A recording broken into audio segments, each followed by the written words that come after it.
Hello प्यारे बच्चों, आज हम पढ़ने वाले हैं आचार्य रामचंद्र शुक्ल का जीवन परिचय। यदि आप हमारे चैनल पर हैं तो चैनल को सब्सक्राइब कर लीजिए। तो चलिए फिर बच्चों, हम आपको बताते हैं किस प्रकार आपको आचार्य रामचंद्र शुक्ल का जीवन परिचय लिखना है।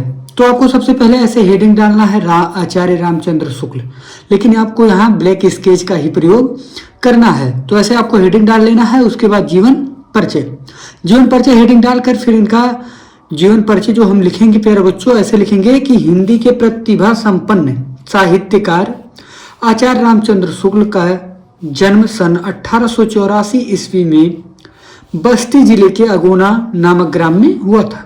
यानी आचार्य रामचंद्र शुक्ल का जन्म कब हुआ था? 1884। और कहाँ हुआ था? बस्ती जिले के अगोना नामक ग्राम में हुआ था। इसी प्रकार आपको क्या करना है, बीच बीच में ब्लैक पेन का भी प्रयोग करना है ताकि ये आपको स्पष्ट रूप से दिखाई दे। तो इतना लिखने के बाद आगे लिखेंगे प्यारे बच्चों कि इनके पिता का नाम चंद्रबली शुक्ल था। जो इनके पिता का नाम था, क्या था? चंद्रबली शुक्ल, जो मिर्जापुर में कानून गो थे। जो मिर्जापुर में क्या थे? कानून गो थे। इनकी माता अत्यंत विदुषी और धार्मिक थी। और जो इनकी माता थी वो क्या थी? अत्यधिक विदुषी और धार्मिक थी।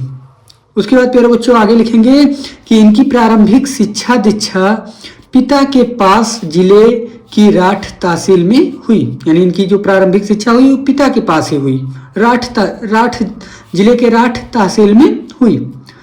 गणित में कमजोर होने के कारण ये आगे नहीं पढ़ सके। और इनका जो गणित था वो क्या था? काफी कमजोर था, इसीलिए वो आगे नहीं पढ़ सके। फिर लिखेंगे कि इसके बाद इन्होंने मिर्जापुर के न्यायालय में नौकरी आरंभ कर दी। और इसके बाद इन्होंने क्या किया? जब ये आगे नहीं पढ़ सके तो मिर्जापुर के न्यायालय में ये नौकरी करना क्या कर दिए? प्रारंभ कर दिए। उसके बाद लिखेंगे प्यारे बच्चों कि यह नौकरी इनके मन के अनुकूल नहीं थी। और जो ये नौकरी कर रहे थे उनके मन के अनुकूल नहीं थी। अतः यह मिर्जापुर के मिशन स्कूल में चित्रकला के अध्यापक हो गए। अतः यह मिर्जापुर में जो क्या था, एक स्कूल था, वहां वो चित्रकला के क्या हो गए? अध्यापक हो गए। उसके बाद प्यारे बच्चों आगे लिखेंगे कि अध्यापन कार्य करते हुए इन्होंने अनेक नाटक अनेक कहानी की और नाटक, कविता, निबंध आदि की रचना की। यानी ये अध्यापन कार्य यानी पढ़ाते हुए भी इन्होंने, जब ये मिर्जापुर के मिशन स्कूल में क्या कर रहे थे, चित्रकला के अध्यापक हो गए थे, तो ये अध्यापन कार्य करते हुए इन्होंने अनेक कहानी की और नाटक, कविता, निबंध आदि की रचना की।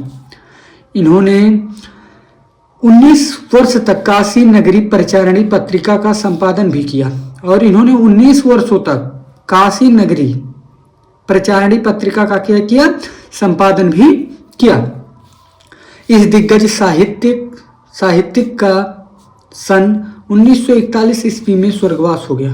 और इस दिग्गज साहित्यिक का जो मृत्यु हुआ, कब हुआ? 1941 ईस्वी में इनका मृत्यु हो गया, स्वर्गवास हो गया। और इनकी जो प्रमुख रचना है, तो रचना लिखेंगे प्यारे बच्चों चिंतामणि, रश्मिमंसा, त्रिवेणी, विचार विधि। इसी प्रकार क्या करना है आपको? बोर्ड एग्जाम की कॉपी में आचार्य रामचंद्र शुक्ल का जीवन परिचय को लिखना है। तो यदि आपको वीडियो पसंद आया हो तो चैनल को सब्सक्राइब कर लीजिए। मिलते हैं हम आपसे नेक्स्ट वीडियो में।